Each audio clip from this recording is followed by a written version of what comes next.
Hey guys. So, um, I wanted to talk about Easter a little bit and hold on before you click off. For people that don't necessarily adhere to um, our typical, Judeo-Christian American values.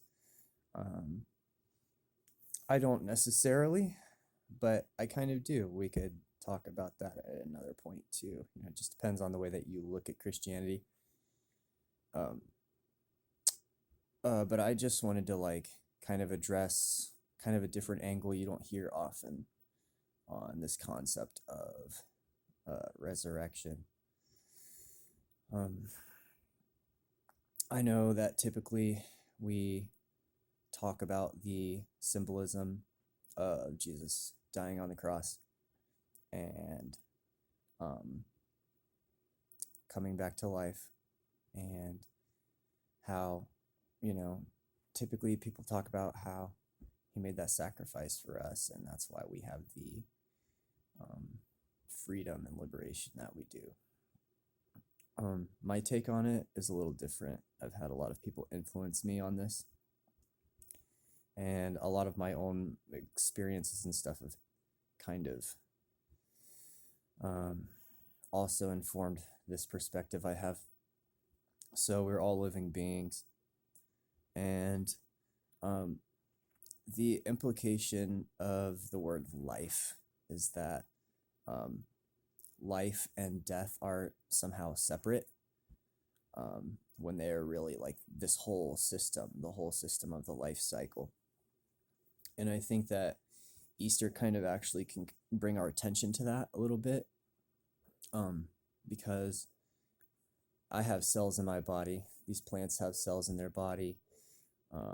Odin, our dog, he has cells in his body that um, are constantly dying and regenerating and creating new life, creating a new iteration, um, kind of, um, kind of making things new, right? And that's kind of our explanation of entropy and how we describe how the universe works mechanistically. Um, if we really think about that, that can give us some peace in life. Because if life is really about death and rebirth, then we don't have anything to fear in death, because when we actually cross over and die, um, there's still a part of us that lives on, not just symbolistically through the people that we affected in our lives, but the energy of ourselves, the energy of, um, you know, that intrinsic isness of who we are, that actually kind of dies and is reborn again in every moment too. And so, um,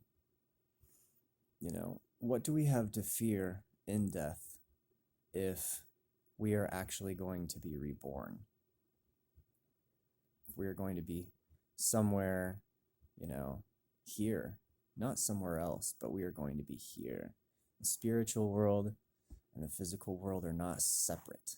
And I think that's actually, I hate to say this, I feel like a lot of Christians believe that there's this separateness of the um, the physical and the spiritual world, and that trips them up, and it actually leads to some complacency.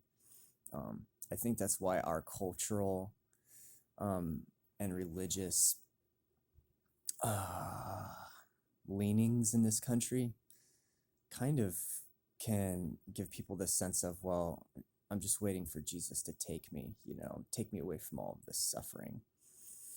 The problem with that is that that pattern within itself is put to death and reborn within the people that are also around us, and other things that we don't necessarily see that we're affecting. You know, Unfortunately, I see this a lot with people that have lived relatively long lives compared to me and have gone through a lot in their lives. And so, kind of the resignation is that my Savior is going to take me. And because He died on the cross for me. He's going to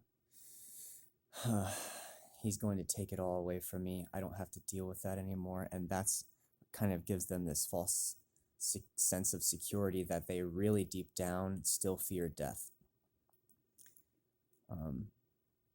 But if you look at it like you're part of the whole cycle, that death is inevitable and that everyone goes through it and that we are all parts of creation and that we are creators, then we can't resign to that complacency, and we can't pass that on to our progeny. We can't pass this idea that we should just wait for something to happen to us for everything to get better.